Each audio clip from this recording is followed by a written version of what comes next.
हळद रुसली कुंकू हसलं मालिकेच्या येणाऱ्या पुढील काही जबरदस्त भागामध्ये आपल्याला असं पाहायला मिळतंय की आता इकडे शेवटी पूजा आणि समरचा खरा चेहरा सर्वांसमोर आलेला असतो आणि पूजाकडून आता सर्व घरातले अधिकार काढून घेण्यात आलेले असतात आणि कृष्णाला मात्र ह्या घरची सून त्याचबरोबर पूजाला मोलकरीण बनवण्यामध्ये आता आढळराव आणि बाळजाला यश आलेलं असतं। त्याचबरोबर पूजाची चांगलीच मस्ती माज आणि समरला हात जोडूनच माफीसुद्धा मागायला लावलेली असते। हेच आपल्याला या आजच्या ट्विस्टमध्ये पाहायचं आहे, त्यामुळे प्रेक्षकांनो हा व्हिडिओ शेवटपर्यंत पहा। तर आता मालिकेमध्ये आपण पाहतोय कशा पद्धतीने पूजाने आणि समरने कृष्णाला मारण्याचा हा घाणेरडा डाव रचला होता। इथे गोडाऊनमध्ये ज्या काही मक्याच्या गोण्या आल्या होत्या त्याच गोण्या इथे कृष्णाच्या अंगावर पाडण्यासाठी आणि तिला आज इकडे ह्या जगातून कायमचं वर पाठवण्यासाठी ह्या लोकांनी प्लॅन केला होता। पण प्लॅनच्या मात्र कृष्णाच्या हुशारीमुळे चिंधड्या उडालेल्या असतात आणि जेव्हा हे सगळं पूजाने केलेलं आहे हे समजतं त्यावेळेला मात्र पूजाची सगळीजण धुलाई करत असतात।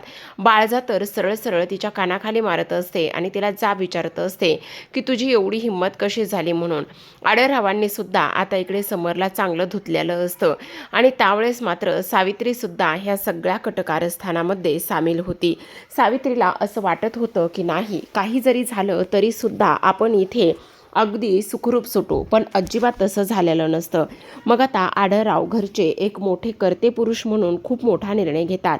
ते म्हणत असतात आत्ता ह्या ज्या काही गोष्टी झाल्यात ना त्यामुळे मात्र इथे आता समर तू खूप जास्त चुकीचा वागलेला आहेस, कारण कितीही जरी नाही म्हटलं तरीसुद्धा इथे तू अशा पद्धतीने वागायला नको होतंस, कारण तुझ्या गोष्टी लक्षात येत आहेत का? अरे ती पूजी तर इथे फक्त आणि फक्त पैशासाठी हापापलेली आहे। ही गोष्ट जरी खरी असली तरीसुद्धा तुला हे सगळं मात्र इथे समजायला हवं, असं सुद्धा आता इकडे तो बोलत असतो।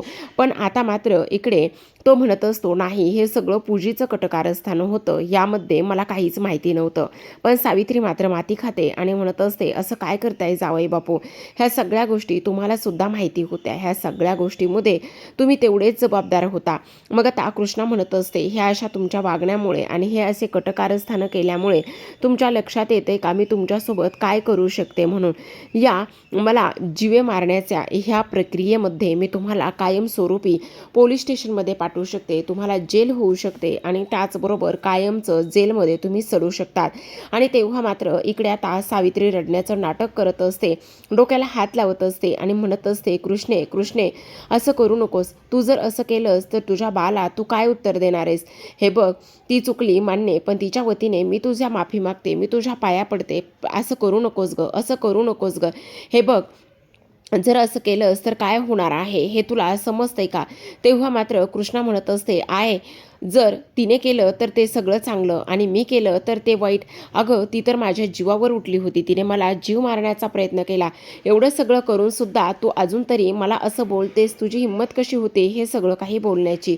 त्यावर मात्र इथे आता आढळराव म्हणत असतात कृष्णा अजिबात इथे काही जरी झालं ना तरी ह्या पोरीला अजिबात माफ करायचं नाही, असं सुद्धा आता इकडे ते बोलत असतात। तेव्हा मात्र इथे आता कृष्णा म्हणत असते नाहीच माफ करणार, कारण आता खूप झालं। तेव्हा ती लगेचच बाळजा म्हणत असते आपण ताबडतोब इथे पोलिसांना फोन करूया, जर पोलिसांना फोन केला ना तर मग हिला सुतासारखं सरळ करतील। पण आता मात्र कृष्णा म्हणत असते नाही, किती नाही म्हटलं तरी सुद्धा ही माझी बहीण आहे आणि बहीण असल्यामुळे शेवटी कमीत कमी बापाला दिलेल्या वचनासाठी तरी मला हे इथे थांबवावंच लागणार आहे आणि काही नाही म्हटलं तरी सुद्धा हिला शिक्षा नाही होऊ द्यायची असं मला वाटतंय। पण आता दुष्यंतला मात्र कृष्णाचं म्हणणं अजिबात पटत नसतं। तो म्हणत असतो कृष्णा हेच तुझा चांगुलपणा प्रत्येक ठिकाणी नडतो आणि प्रत्येक वेळेस तू असं करतेस, काय गरज आहे तुला इथे तिला माफ करण्याची? तेव्हा मात्र कृष्णा म्हणत असते शेवटी किती नाही म्हटलं तरी ती आपल्या घरची सून आहे। तेव्हा आता इकडे दुष्यंत म्हणत असतो हेच तर मला पटत नाही, हेच काही जरी झालं ना तरी तू अशा पद्धतीने वागतेस ना हेच मला पटत नाही, असं इकडे आता तो बोलत असतो। तेव्हा मात्र आता इकडे कृष्णा म्हणत असते पूजे आतापर्यंत खूप चुका केल्यास, पण आता आढळरावांच्या आणि रांगडे पाटलांच्या घरच्या ज्या काही तुझ्याकडे अधिकार आहेत, ज्या काही चाव्या आहेत ना, ते सगळ्या चाव्या आणि सगळे अधिकार मी काढून घेत आहे असं म्हटल्याबरोबर सर्वांना खूप मोठा आनंद झालेला असतो. पण सावित्री आणि पूजाला धक्का बसलेला असतो. आता पूजाकडे तर काहीच उत्तर नसतं, कारण पूजाने एवढ्या चुका केलेल्या असतात आणि एवढ्या चुका केलेल्या असल्यामुळे तिला आता काहीही करून इथे नाही म्हणता येत नसतं. सावित्री मात्र डोक्याला हात लावून रडत असते आणि म्हणत असते, तू आता तुझ्या बहिणीसोबत अशी वागणार आहेस का? हे बघ, असं करू नकोस ना. तुझ्या बहिणीसोबत अशा पद्धतीने का वागायला लागलेली आहेस तू? कुठे फेडशील हे सगळं काही? असं सुद्धा आता इकडे ती बोलत असते.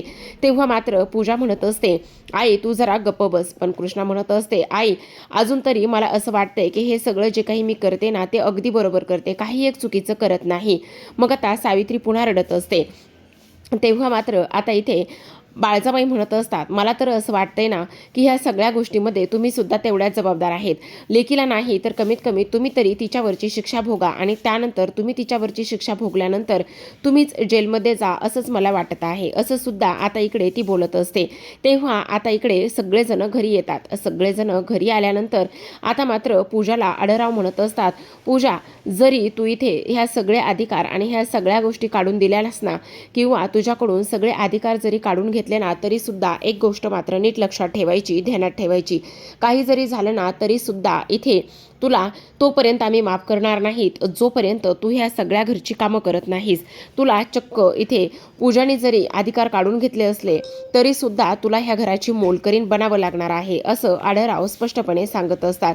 तेव्हा मात्र आता हा समर त्यांच्याकडे रागानेच पाहत असतो. तेव्हा मात्र इथे आता आढळराव समरला सुद्धा म्हणत असतात, समर फक्त ही शिक्षा एकटी तिलाच नाहीये, ही शिक्षा तुला सुद्धा आहे. तेव्हा तो म्हणत असतो, म्हणजे मला नाही समजलं.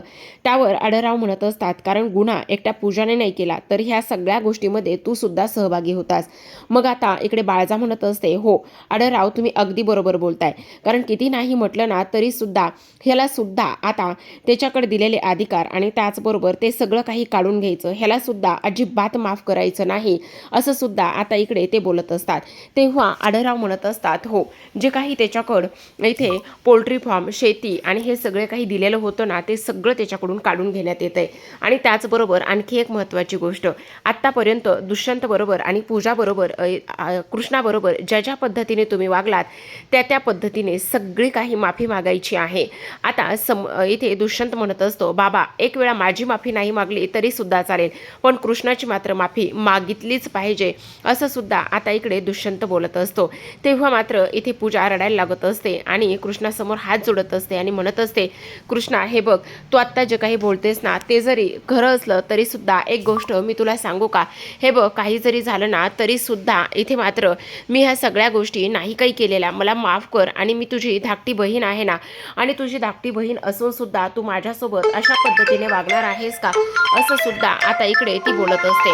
आणि हे सगळं काही बोलल्यानंतर आता मात्र घरी आल्यानंतर पूजा इथे कृष्णाच्या हातामध्ये त्या चाव्या देत असते आणि तिच्या हातामध्ये चाव्या दिल्यानंतर आता लगेचच इकडे समरला सुद्धा कृष्णाची आणि त्यासोबत दुष्यंतची सर्वांची माफी मागायला भाग पडलेलं असतं. आता इकडे मात्र ह्या चाव्या वगैरे दिल्यानंतर आढळराव म्हणत असतात, आणि बाळजाबाई सुद्धा इथून पुढचे 2 टायमाचा स्वयंपाक सगळा तू करायचा आहेस, त्याचबरोबर घरातली फरशी, त्याचबरोबर भांडे, हे सगळं काही तू करायचं आहेस. त्यानंतर मात्र इकडे आता आढळराव, बाळजा, कृष्णा, दुष्यंत हे रोजच्या नेहमीप्रमाणे नीतिनियमाप्रमाणेच त्यांचा चहा नाश्ता हे करत असतात. पण पूजाला मात्र कोणीही कसलंही विचारत नाही किंवा कसलाही मान देत नाही. आणि त्यानंतर तिला मात्र इकडं धुणं भांडे, त्याचबरोबर लादी फरशी हे सगळं काही करायला लावलेलं असतं. पूजाची आणि त्याचबरोबर समरची ह्या दोघांची सुद्धा आता इकडे चिडचिड होत असते. ते म्हणत असतात की हे सगळं आम्हाला आता इकडे झेपत नाही, काही जरी झालं तरी सुद्धा हे असं व्हायला नकोय, असं सुद्धा आता इकडे ते बोलत असतात. त्याचबरोबर आता इकडे पूजा समरसोबत भांडत असते. ती म्हणत असते, कसला असला तुझा बाप आहे, आपण चुका केल्या, मग ती कृष्णा चुका करत नाहीये का? जर मला शिक्षा दिली होती तर ते ठीक होतं, पण तुला शिक्षा देण्याची काय गरज होती, सांग ना समर. तेव्हा समर म्हणत असतो, हे बघ पूजे, म्हणजे आता उगाच डोकं खाऊ नकोस. एकतर माझी आई या जगात नाही आहे, माझी आई गेली आणि आईबरोबर मला त्या कृष्णाला सुद्धा पाठवायचं होतं, पण तसं अजिबातच झालं नाही आणि त्यामुळे मात्र आता मला काहीही सांगायचं नाही किंवा तुझं काहीच बोलणं ऐकून घ्यायचं नाही आहे. त्यावर आता इकडे पूजाची अजून चिडचिड होत असते आणि त्यानंतर पूजा म्हणत असते, पण आता ह्या सगळ्यांच्या नजरेत चांगलं राहण्यासाठी आणि त्याचबरोबर ह्या लोकांनी मला माफ करण्यासाठी कमीत कमी येणारे पुढचे काही दिवस तरी मला हे सगळं काही नाटक आणि हे काम करावंच लागणार आहे, असं सुद्धा आता इथे पूजा बोलत असते. दुसऱ्या बाजूला मात्र कृष्णाला न्याय मिळालेला असतो. दुष्यंत आणि कृष्णा हे आता कायमचे एकत्र आणि आनंदात नांदत असतात, पण समरला आता पूजामुळे पुन्हा त्रास होतानाच पाहायला दिसणार आहे. तर अशाच नवनवीन मालिकांचे अपडेट्स आणि रिव्ह्यू जाणून घ्यायचे असतील, पाहायचे असतील तर नक्की चॅनलला सबस्क्राईब करा आणि पाहत राहा हळद रुसली कुंकू हसलं.